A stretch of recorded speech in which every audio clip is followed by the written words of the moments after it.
Po več kot 45 dneh vaje Preskok 20 se končuje vodna faza.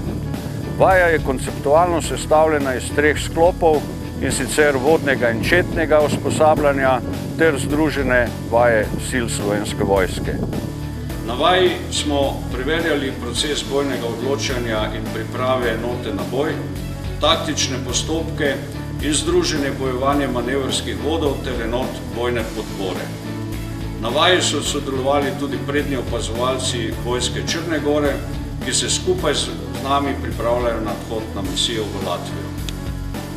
Pomemben poudarek na vaji je tudi na poveljevanju in kontroli in s tem na delovanju komunikacijsko-informacijskega sistema ter sredstev zvez. Na poveljstvu sil ves čas deluje operativni center.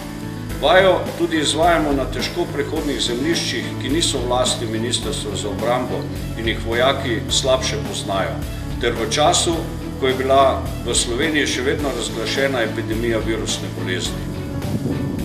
Z izvedbo vodne faze smo vzpostavili odlične pogoje za nadaljevanje na četno fazo, ki jo bomo izvajali v prvi polovici junija.